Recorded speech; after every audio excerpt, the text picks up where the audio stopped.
All right. Hello, everybody. This is Carl's, your friendly neighborhood violin teacher. Today, we're going to do something that's both interesting and actually maybe not too difficult. We're going to go over the parts of the violin and the bow. So let's actually start with the bow.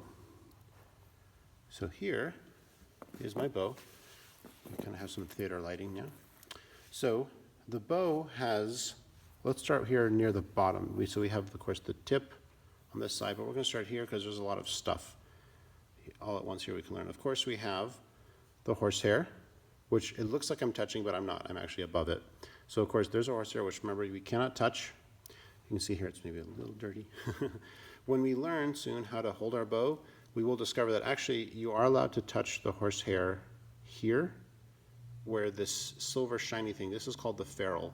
Where the ferrule meets the horsehair, you can actually touch there briefly because you don't ever play down there, and you don't really get it actually all that dirty. So that's actually an okay place, but that's the only spot where you're allowed to touch the horsehair. Everywhere else, the horsehair is off limits. So the horsehair, across from the horsehair, we have the stick, which is of course the actual piece of wood throughout the bow. Then here we have the grip, and you see the grip is made of two pieces. So this thing made of leather and this thing here made of silver. Your bow might have something, it might be real leather or fake leather, and it might be real silver or it might be fake silver. A lot of bows also have this design, but it's made of rubber. So there's like a fatter rubber part here and then a smoother rubber part there. But anyway, this whole thing together is called the grip, and usually this part is called the leather, and this part is called the winding because it's wire that's been wound around the stick of the bow. Okay, here's the screw, and this is of course what we use to turn when we are tightening and loosening the bow. This whole black chunk right here is called the frog. This chunk right here, this shiny thing, mine is made of a special kind of clam-related sea creature called an abalone, and this is made from its shell. Actually, in fact, this little thing is there too, and I think even, it's hard to tell here, can you really close? Maybe even you can tell. Yes, here. So the cap of the screw of my bow is also made of that same kind of shell. Anyway, just because it looks nice, looks pretty. So anyway, this part here made of abalone is called the slide, and this part here made of abalone is called the eyelet, as in little eye. This is kind of a design. Bows don't have to have eyelets, but sometimes they use to look nice. So we'll review really quickly. So this is the screw. This chunk right here is the frog. This is the eyelet. This is the slide. This is the ferrule. Of course, the horsehair. The leather, the winding, the whole thing together is called the grip. Then we travel along the stick. And up here, super easy, this whole thing, this whole area here is called the tip. Not just the pointing part, but the whole area. In some old places, in some old literature and some other places around the world, they call this part of the bow the point, the entire thing. Yes, we do, not just here, but the entire thing is called the point or the tip. Either word, point or tip, is okay to use. It's up to you, whatever you feel, whatever you prefer. Actually, just like right here too, by the way, this is called the frog in most places. But again, in some older books of music and in some other places, it's called the heel of the bow rather than the frog. Again, you can use the heel if you want. People don't use it very much in the United States. So the heel or the frog, usually the frog. All right, and then the last thing here is this little thing here. This is called a tip plate. This thing actually keeps the horsehair from popping out of your bow. The tip, as we talked about before, is actually hollow enough to stuff some horsehair inside. So the tip plate keeps everything from bursting out. So that's all the parts of the bow. Now on to the violin. And I'm not sure we'll have everything be able to fit in frame, but let's start with something familiar. That's the shoulder rest. No big surprise there. Shoulder rest. And of course, here's actually the violin. This is Laura. This is my performing violin. And let's go through these parts as best we can. So starting here at the top, this is a lot of stuff. This here is the scroll, this kind of curly thing here, all the way around. these four things here are called the pegs, and each peg corresponds to a different string, and they always correspond to the same string. So this is the E string peg, this is the A string peg, D string and G string. They kind of go in a horseshoe or a rainbow shape, like that. So as you go from higher strings down to lower strings, again, quickly, E string, A string, D string, and G string. So these are the pegs. The pegs live in what we call the peg box, right here. And then very closely, it's really hard to see, but actually there's this chunk of wood right here that goes across. In fact, you can actually see this sort of smooth black part, and then there's slightly higher black part. This black part here is called the nut, and then this long expanse of black right here, from here all the way down, this is called the fingerboard. So notice that the fingerboard, in fact, if you look very closely here, the fingerboard meets the nut. And actually, if the lighting's good enough, you can actually tell here, oh, there we go. Now you can actually see the nut and the fingerboard are actually made of different pieces of wood. They're actually separate pieces. They're meant to look like they're identical, that they're one piece, but they're not. The nut can be removed in case you need ever to do something like that. So now we're scrolling down, moving down the violin here. Actually, we can look on the bottom here is the neck. So this is the neck of the violin. Notice that the neck is actually wood colored and the fingerboard is actually the black part. This is called, so you can see it in good lighting here. This is called the crook. And this is one of the buttons. We'll see the other one later. And if we kind of, as best as we can here, these are called the shoulders of the violin. The big surprise, this whole curve here is called the upper bout. This here is called the C bout, no big surprise because they're kind of shaped like the letter C, the C bout.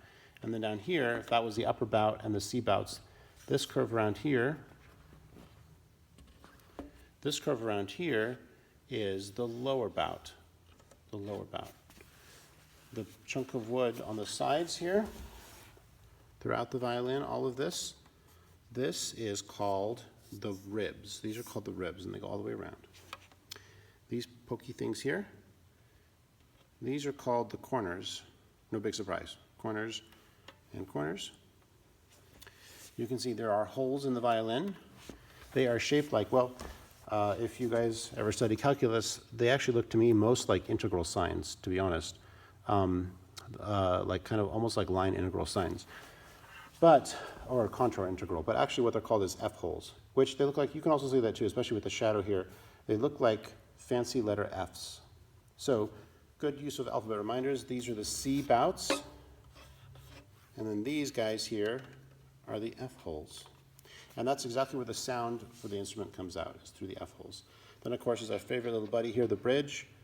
Remember, it's not glued in, it's just sitting there under the tension of the strings. Inside here, I bet I can actually show you, I don't think the lighting's good enough.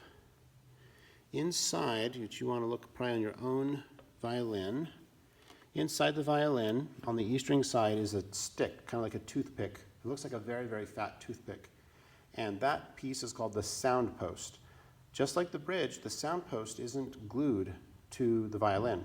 So that's one of the dangerous things. If your bridge falls over, the sound post doesn't have any tension, and the sound post can fall over as well. So that's another good reason to not let your bridge fall over.